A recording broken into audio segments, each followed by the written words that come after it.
നാളെ UDF മന്ത്രിസഭ വന്നാൽ വെള്ളാപ്പള്ളി പാണക്കാട്ടെത്തും. SDPI വേദിയിൽ പ്രാസംഗികനാകും, കയ്യടി വാങ്ങിക്കും. അന്ന് ആന്റണിയെ മികച്ച മുഖ്യമന്ത്രിയെന്ന് വിശേഷിപ്പിച്ചു. ഇന്ന് പിണറായിയാണ് ഇഷ്ടതാരം. ഗുരുവെന്ന് കേൾക്കുമ്പോൾ അസ്വസ്ഥനാകുന്ന കരാറുകാരനായ വെള്ളാപ്പള്ളിയെക്കുറിച്ചുള്ള ചർച്ചകൾ സോഷ്യൽ മീഡിയയിൽ നിറയുന്നു.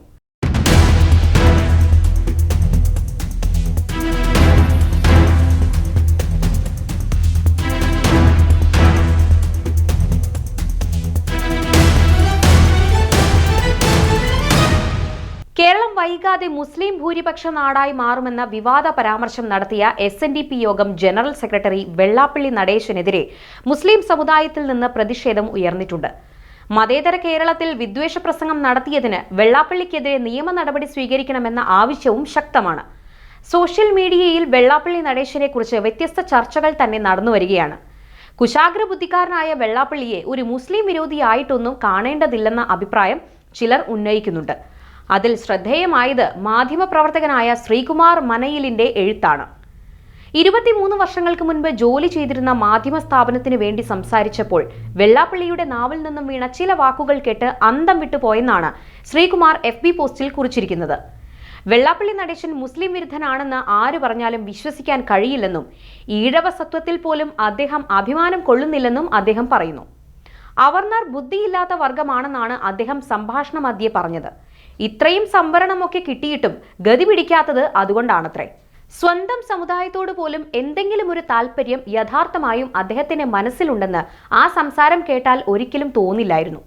ക്രൈസ്തവ മുസ്ലിം വിഭാഗങ്ങൾക്ക് കേരളത്തിൽ സ്വാധീനം ചെലുത്താൻ കഴിയുന്നത് അവരുടെ മിടുക്കുകൊണ്ടാണെന്നും അതിന് നമ്മൾ അസൂയപ്പെടുന്നത് എന്തിനാണെന്നും അന്ന് അദ്ദേഹം ചോദിച്ചത് ശ്രീകുമാർ ഓർമ്മിക്കുന്നു. ഗുരുദേവൻ, കുമാരനാശാൻ തുടങ്ങിയവരെ കുറിച്ചുള്ള ചോദ്യങ്ങളൊക്കെ അദ്ദേഹത്തെ ചെറുതായിട്ട് അലോസരപ്പെടുത്തുന്നതായും തോന്നി. ആരെയും ഉദ്ധരിക്കാനല്ല വെള്ളാപ്പള്ളി SNDPയുടെ തലപ്പത്ത് വന്നതെന്ന് ആ സംസാരം കഴിഞ്ഞപ്പോൾ ബോധ്യപ്പെട്ടിരുന്നു. അന്ന് അദ്ദേഹം AK ആന്റണിയെക്കുറിച്ച് വളരെ പുകഴ്ത്തിയും പിണറായി വിജയനെക്കുറിച്ച് അത്ര സുഖകരമല്ലാതെയും സംസാരിച്ചു. ആന്റണി കേരളത്തിന്റെ മികച്ച മുഖ്യമന്ത്രി ആയിരിക്കുമെന്നായിരുന്നു അദ്ദേഹത്തിന്റെ അന്നത്തെ അഭിപ്രായം. കൗമാരകാലത്ത് AK ആന്റണിയും വയലാർ രവിയും നിരന്തരം തന്റെ സ്കൂട്ടറിന്റെ പിറകിൽ കയറി യാത്ര ചെയ്തിരുന്ന കാര്യം അദ്ദേഹം വീണ്ടും വീണ്ടും അനുസ്മരിക്കുകയും ചെയ്തു. പിണറായി വിജയൻ കണ്ണൂർ ലോബിയുടെ നേതാവാണെന്നും ആ ലോബി മുഴുവൻ അഴിമതിക്കാരാണെന്നും അവരാണ് CPMനെ നശിപ്പിക്കുന്നതെന്നുമാണ് അന്ന് അദ്ദേഹം അഭിപ്രായപ്പെട്ടത്. കണ്ണൂരിൽ പിടിമുറക്കാൻ SNDP യോഗം നടത്തിയ ശ്രമങ്ങൾക്ക് തുരങ്കം വെച്ചത് പിണറായി വിജയനായിരുന്നുവെന്ന സൂചനയും വെള്ളാപ്പള്ളി നൽകിയെന്ന് ശ്രീകുമാർ വെളിപ്പെടുത്തുന്നു. ഇപ്പോഴാകട്ടെ പിണറായി വിജയൻ സർക്കാരിന് 3-ാം ഊഴം ഉറപ്പാണെന്ന അവകാശവാദമാണ് വെള്ളാപ്പള്ളിക്കുള്ളത്. ഏറ്റവും മികച്ച മുഖ്യമന്ത്രിയായി പിണറായി വിജയനെ പ്രതിഷ്ഠിക്കാനും അദ്ദേഹം ശ്രമിക്കുന്നു. AK ആന്റണിക്ക് ലഭിച്ച 100 സീറ്റിന് പിന്നിൽ +2 കൊല്ലം SN കോളേജ് സംഭവത്തിൽ ഈഴവ സമുദായത്തിന്റെ പ്രതികാരമുണ്ടെന്നും വെള്ളാപ്പള്ളി മാധ്യമപ്രവർത്തകനായ ശ്രീകുമാറിനോട് പറഞ്ഞിരുന്നു. നായർ ഈഴവ ഐക്യത്തിന്റെ ഭാഗമായി നാരായണ പണിക്കരും വെള്ളാപ്പള്ളിയും ചേർന്നുള്ള രഥം വലിക്കലും അതിനുശേഷം ആ കൂട്ടുകെട്ട് പൊളിയുന്നതുമെല്ലാം കേരളം കണ്ടു. 2007-2008 കാലമായപ്പോഴേക്കും വെള്ളാപ്പള്ളി മുസ്ലിം സംഘടനകളുടെ വേദിയിലെ നിത്യ സാന്നിധ്യമായി മാറി. സംവരണ സംരക്ഷണ വേദി എന്ന പേരിൽ പോപ്പുലർ ഫ്രണ്ട് അടക്കമുള്ള സംഘടനകൾ രൂപീകരിച്ച പ്രസ്ഥാനത്തിന്റെ സ്റ്റാർ ക്യാമ്പയിനറായി. ന്യൂനപക്ഷ പിന്നോക്ക ഐക്യത്തിന്റെ പ്രവാചകനായും പിന്നോക്ക ന്യൂനപക്ഷ വിഭാഗത്തിന്റെ ഐക്യത്തിലൂടെ അധികാരം പിടിക്കണമെന്ന് നിരന്തരം വാദിക്കുന്നയാളുമായി വെള്ളാപ്പള്ളി സ്വയം അടയാളപ്പെടുത്തി. വെള്ളാപ്പള്ളിയുടെ ഓരോ വാക്കിനും പോപ്പുലർ ഫ്രണ്ടുകാർ എണീറ്റ് നിന്ന് കയ്യടിക്കുന്നത് കണ്ടുവെന്ന് ശ്രീകുമാർ പറയുന്നു. നായർ, നമ്പൂതിരി, സവർണ, ക്രിസ്ത്യാനി എന്നിവരായിരുന്നു അന്ന് അദ്ദേഹത്തിന്റെ സ്ഥിരം വേട്ടമൃഗങ്ങൾ.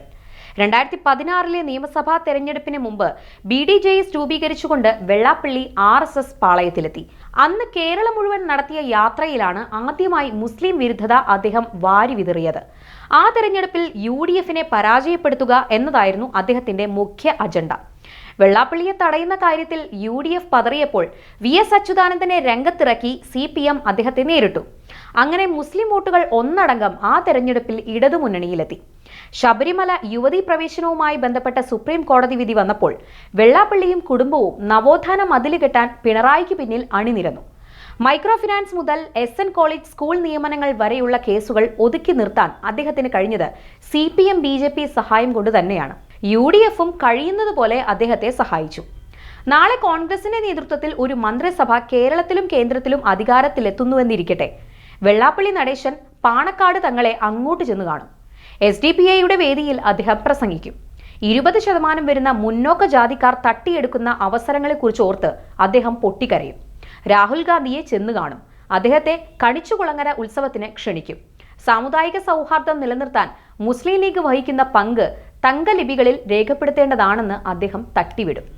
വെള്ളാപ്പള്ളി അടിസ്ഥാനപരമായി ഒരു കരാറുകാരനാണ്. കരാർ എടുക്കുക എന്നതാണ് അദ്ദേഹത്തിന്റെ ജോലി. കൊങ്കൺ റെയിൽവേയുടെ ആയാലും നാഷണൽ ഹൈവേയുടെ ആയാലും പിണറായിയുടെ ആയാലും മോദിയുടെ ആയാലും കരാർ എടുക്കുക, പണി നടത്തുക, പണം വാങ്ങുക, ഇതാണ് അദ്ദേഹത്തിന്റെ ലക്ഷ്യം. അത് അദ്ദേഹം നന്നായി ചെയ്യുന്നുമുണ്ട്. സമയമാഗതമായാൽ രാഹുൽ ഗാന്ധിയുടെയോ പാണക്കാട് തങ്ങളുടെയോ കരാർ എടുക്കാനും വെള്ളാപ്പള്ളിക്ക് മടിയൊന്നും ഉണ്ടാകില്ല. അതിന്റെ പ്രയോജനം കിട്ടുന്ന സമയത്ത് അദ്ദേഹം അത് ചെയ്യുക തന്നെ ചെയ്യുമെന്ന് ശ്രീകുമാർ തന്റെ FB പോസ്റ്റിൽ വ്യക്തമാക്കുന്നു.